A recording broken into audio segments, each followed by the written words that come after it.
السلام علیکم دوستو، آج کا قصہ جو میں آپ کو سنانے جا رہا ہوں اس کا عنوان ہے متفق ہونا ضروری نہیں۔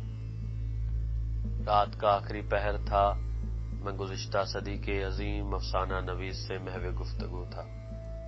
میں نے کہا، لگتا ہے آپ کو نئی دنیا پا گئی، شاید وہ دنیا آپ کے مزاج کی عین مطابق ٹھہری۔ مسکرا دیے، جیسے میری حماقت پہ کچھ کہہ کے میرا دل نہ توڑنا چاہتے ہو۔ میں نے کہا، لاہور نہیں یاد آتا۔ فرمانے لگے، وہاں کی خوشبو تو ہمیں خلد سے بھی عزیز ہے۔ یہ بات الگ ہے کہ وہاں کے باسیوں کو ہماری تحریروں کی خوشبو سے بھی اجتناب ہے۔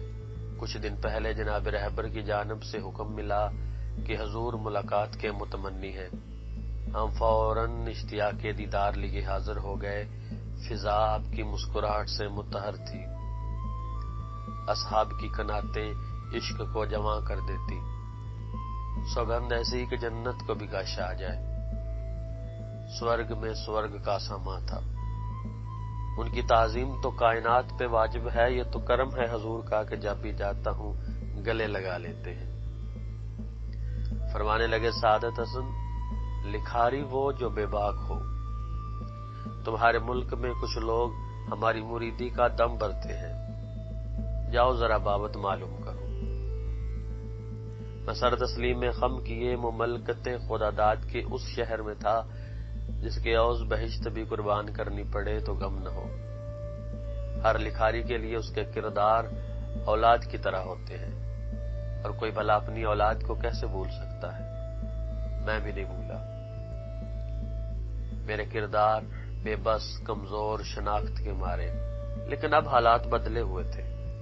سڑکیں سنسان، گلیاں ویران، نہ وہ پان کی پچکاریاں، نہ وہ چمبے کی مہک، نہ وہ ہنس مکھ چہرے، اور نہ ہی وہ انسان نما وحشی جانور۔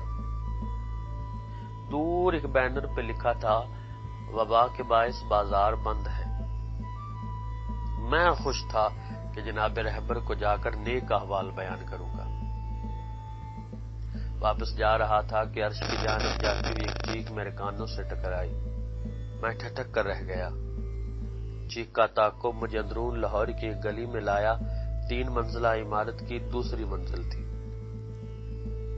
میں نے کھڑکی سے جھانک کر دیکھا، عزت زمین پہ بکھری پڑی تھی۔ ٹانگوں سے رستا خون اس کے کپڑوں کی طرف بڑھ رہا تھا۔ وہ درد سے کرڑا رہی تھی، کہہ رہی تھی، خدا کے لیے مجھے چھوڑ دو، میں درد سے مر جاؤں گی۔ وہ چیخ جو عرش تک گئی، گھر میں کسی نے نہ سنی۔